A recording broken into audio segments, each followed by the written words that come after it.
Warm up ম্যাচের পরে বাংলাদেশের যে পারফরমেন্স তারপরে অনেকেই বলছিল যে বাংলাদেশ 2 দিনের মধ্যেই গুটিয়ে যাবে। তবে বাংলাদেশ যেটি করে দেখালো, তানজিদ হাসান তামিম বা গতকাল দেখেছি বোলিংয়ে বাংলাদেশের যে দাপট এবং এখনও পর্যন্ত বাংলাদেশ যে চালকের অবস্থানে রয়েছে, সব কিছু মিলে বাংলাদেশের ক্রিকেট যে আসলে এগিয়ে গেছে, বাংলাদেশ যে আর এখন আন্ডারডগ নাই সে কথা কিন্তু আর বলার অপেক্ষা রাখে না। এবং আফগানিস্তানে বাংলাদেশ যেমনটি খেলে এসেছিল, তাতে করে বলা হচ্ছিল যে এই মাইটি অস্ট্রেলিয়ার বিপক্ষে হয়তো বাংলাদেশ বলা যায় যে জিম্বাবুয়ের সাথেই এরকম পারফরমেন্স, তাতে করে অস্ট্রেলিয়ার সঙ্গে কেমন করবে সেটা খুব বেশি কিন্তু বলার অপেক্ষা রাখে না। তবে সেই ভুল ধারণা কিন্তু বাংলাদেশ পরিবর্তন করে দিয়েছে এবং আজকে যার নাম সব থেকে বেশি জ্বলজ্বল করছে তার ছবিটি কিন্তু আমরা দেখতে পাচ্ছি। দ্য স্টার বয় তানজিদ হাসান তামিম 100 হাঁকিয়েছেন অস্ট্রেলিয়ার মাটিতে বাংলাদেশের কোনো প্রথম ব্যাটসম্যান ইতিহাসের, এবং তার নামটি কিন্তু স্বর্ণাক্ষরে লেখা থাকবে। এই ম্যাচ নিয়েই কিন্তু আসলে আজকের আলোচনা। বাংলাদেশ যেমনটি বলছিলাম চালকের অবস্থানে রয়েছে, সেই আলোচনায় আসব। তবে ব্যক্তি তানজিদ হাসান তামিম নিয়ে একটু কথা বলতে চাই। শুরুতেই কয়েকটি ছবি আপনাদেরকে একটু দেখাতে চাই, যে ছবিগুলো আপনারা দীর্ঘদিন মনে রাখবেন যারা বাংলাদেশ ক্রিকেটকে বদলে যেতে দেখছেন। বাংলাদেশ টেস্ট ম্যাচেও যে আসলে দাপট দেখা এবং অস্ট্রেলিয়ার মতো দলের বিপক্ষে, সেটা কিন্তু আমরা দেখতে পাচ্ছি এবং এই ছবিগুলো আসলে তারই বহিঃপ্রকাশ। আমরা যদি প্রথম ছবিতে দেখি যে তানজিদের যে সেঞ্চুরির উদযাপন, তারপরে উপরের দিকে তাকিয়ে সৃষ্টিকর্তার প্রতি বা তার হয়তো কোনো তার কাছে কোনো তথ্যের আদান প্রদান হয়তো ঘটছে সেখানে, এবং তারপরে ব্যাট দৌড়ে সেই সেঞ্চুরি উদযাপন এবং ডাগ আউটের দিকে তারপরে সেই ব্যাট হাতে উঁচু করে দেখানো। এই তো এই রকম সুখস্মৃতি অস্ট্রেলিয়ার মাটিতে আসলে মতো দলের বিপক্ষে বাংলাদেশের খুব বেশি নাই। দীর্ঘদিন মনে রাখবো আমরা, এমনটাই প্রত্যাশা, এবং আপনাদের মনে থাকবে।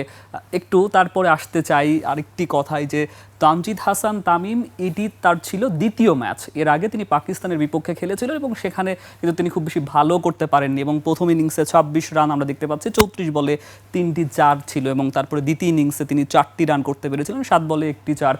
অনেকেই বলছিল, এবং তিনি কিন্তু খুব ইয়াং একজন স্টার বলা যায়, এবং শুরুতেই তার ক্যারিয়ারের খুব বেশি দিন হয়নি তিনি টেস্ট খেলছেন। তো ওই জায়গাতে তাকে নির্বাচন করার ব্যাপারে বেশ প্রশ্ন উঠছিল যে কেন তাকে এত দ্রুত সুযোগ দেওয়া হলো। কিন্তু তিনি যে আসলে যোগ্য এবং এই স্কোয়াডে তাকে রাখার কারণেও কিন্তু বেশ আলোচনা হয়েছে। তবে অনেকে যারা বিশ্লেষক রয়েছেন কিন্তু সাধুবাদ জানিয়েছিলেন যে হয়তো তানজিদ হাসান তামিম তিনি আসলে ভালো করবেন, এবং তিনি সেটা করে দেখালেন, এবং যারা তার পক্ষে কথা বলেছিলেন তাদের ডেফিনেটলি এই ম্যাচ, এই ইনিংস কিন্তু তাদের মনে দীর্ঘদিন গাঁথা থাকবে। এবং তারপরে একটু দেখতে চাই যে তানজিদ হাসান তামিম যদি তার কথা বলি, এর আগে কিন্তু তার যে ওয়ানডে সিরিজ ছিল, টি-20 ছিল, সেখানে তিনি কেমন করেছিলেন। 53টি টি-20তে 23টি 50 কিন্তু তিনি ইতোমধ্যেই করে ফেলেছেন, এবং ওয়ানডেতে 9টি 50-র সঙ্গে তো সেঞ্চুরিও আছে একটি, এবং আজকে যেটা তিনি করে দেখালেন ডারউইনে অস্ট্রেলিয়ার বিপক্ষে নিজের দ্বিতীয় টেস্ট খেলতে নেমেই সেঞ্চুরি, এবং 40টি ওয়ানডে আর 53টি টি-20-র খেলে ফেলা তানজিদকে কিন্তু আর পরিচয় করিয়ে দেওয়ার আসলে কিছু নাই। এবং আমরা দেখছিলাম যখন তিনি 90-এর কাছাকাছি ছিলেন, তখন আসলে একরকম বলা যায় যে যারা কমেন্ট্রিতে ছিলেন তাদের মুখ থেকে, তাদের কণ্ঠ থেকে তার প্রতি মুগ্ধতার যে বাণী ঝরছিল, সেটি নিয়ে যদি একটু কথা বলি, আমরা দেখতে পাচ্ছি যে রিকি পন্টিং তিনি বলেছেন যে বাংলাদেশের ধীরগতির ও নিচু উইকেটে খেলে সে বড় হয়েছে, এখানে কন্ডিশন সম্পূর্ণ আলাদা, তবে সে চমৎকার খেলেছে, এটা এমন এক মুহূর্ত যা সে কখনো ভুলবে না এবং বাংলাদেশ ক্রিকেট সেটি কখনো ভুলবে না। রিকি পন্টিংয়ের মানুষ আসলে তাকে নিয়ে যে অভিব্যক্তি প্রকাশ করেছেন, আরও বেশ কিছু দারুণ কথা তিনি বলেছেন, এবং আরও একজনের কথা একটু মার্ক ওয়াও, তার কথা একটু বলতে চাই। সাবেক ব্যাটার অস্ট্রেলিয়া, তিনি বলেছেন তানজিদ তামিমের জন্য অসাধারণ একটি মুহূর্ত, পরবর্তীতে তার ক্যারিয়ারে যাই কিছু ঘটুক না কেন, ডারউইনে করা এই সেঞ্চুরি কখনো ভুলবে না সে। বিশ্বসেরা বোলারদের সামলে কি দারুণ একটা ইনিংস খেললো।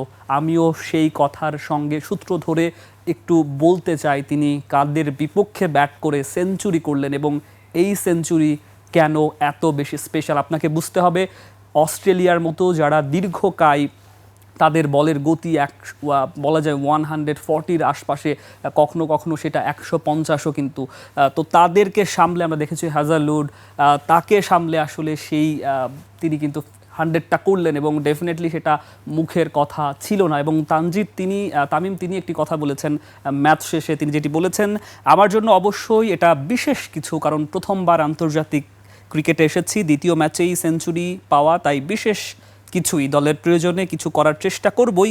উইকেটও ভালো ছিল, আমি নিজের স্বাভাবিক খেলা খেলেছি এবং চেষ্টা করেছি, এর চেয়ে বেশি কিছু করিনি। খুব সহজ স্বীকারোক্তি, তবে সেটি বাংলাদেশের জন্য দারুণ কিছু। এখনও পর্যন্ত বাংলাদেশ কিন্তু অস্ট্রেলিয়ার যে টার্গেট সেটি মিট করে এখন 153 রানের লিডে রয়েছে এবং আমরা আশা করছি যে যদি আরও এখানে 50টি রান করতে পারে, 6 উইকেটের পতন যদিও হয়েছে, যদি যোগ করা যায়, এটা কিন্তু অস্ট্রেলিয়ার জন্য বেশ বড় একটি আসলে টার্গেট বলা যায়। এবং যদি আবারও সেই বোলিংয়ের আসলে দাপট আমরা দেখি, তাহলে হয়তো খুব দ্রুতই এই ম্যাচটি বাংলাদেশের হয়ে যাবে এবং বাংলাদেশ প্রথমবারের মতো একটি ঐতিহাসিক বিজয় অর্জন করবে এবং সেটি মাইটি অস্ট্রেলিয়ার মাটিতে, অস্ট্রেলিয়ার বিপক্ষে, অস্ট্রেলিয়াকে হারিয়ে। একটু কথা বলতে চাই সংক্ষিপ্ত স্কোর নিয়ে। বাংলাদেশ প্রথম ইনিংসে 110 ওভারে 351 এবং 6 উইকেট কিন্তু ইতোমধ্যেই পড়ে গেছে এবং তানজিদ তিনি 101 করেছেন। নাজমুলের 84 আমরা ভাবছিলাম তিনি যেভাবে দেখে শুনে খেলছিলেন, মনে হচ্ছিল যে তিনিও হয়তো ক্যাপ্টেন, তিনিও হয়তো একটু তার 100টা পেয়ে যেতে পারেন, তবে শেষ পর্যন্ত আর সেটা হয়নি। এবং মোমিনুল তার 50, গতকালকেও আসলে আমরা আলোচনা করছিলাম যে তার জন্যে এই ম্যাচটা বেশ পারফেক্ট এবং তিনি এই ধরনের উইকেটে বেশ ভালো রান করতে পারেন, তবে আরেকটি রান হয়ে গেলে সেখানে 50 হতো। এবং মিরাজ তিনি 32 করেছেন এবং এখনও কিন্তু টিকে রয়েছেন। এই মিরাজ যদি আরও কিছু সময় টিকে থাকতে পারেন, এবং হাসান তাকে সঙ্গ দিচ্ছেন, 13 রান করেছেন তিনি ইতোমধ্যেই। এবং আমরা জানি এরপরে কিন্তু আসলে আরও কয়েকজন রয়েছেন যারা বাংলাদেশের ব্যাটে আসলে সঙ্গ দিতে পারে। সেই ক্ষেত্রে আমরা ধরেই নিচ্ছি যে আরও যদি 50+ রান এখানে যুক্ত হয়, সেটি অস্ট্রেলিয়ার জন্য বেশ আসলে কঠিন হবে। আর একটু সংক্ষেপে একটু কথা বলতে চাই ফিল সিমন্সের ব্যাপারে। যখন ওয়ার্ম আপ ম্যাচটি বাংলাদেশ হারে, তখন একটু সমালোচনার সম্মুখীন তিনি হয়েছিলেন, তবে এখন এই মানুষটার মুখে একটি চওড়া হাসি। কেন সেই হাসিটা, সেটা আর নতুন করে কিন্তু বলবার অপেক্ষা রাখে না। তার দল, তিনি যে এক্সিকিউশন দিয়েছেন সেই প্ল্যানিংয়ে কিন্তু বাংলাদেশ দুর্দান্ত খেলছে এবং আমরা আশা রাখবো আগামীকাল যখন আমরা আবারও এই টেস্ট সিরিজ নিয়ে আলোচনা করব, তখন বাংলাদেশ জয়ের অনেকখানি কাছে এগিয়ে যাবে। দর্শক, এই ছিল আজকে আমাদের আলোচনা।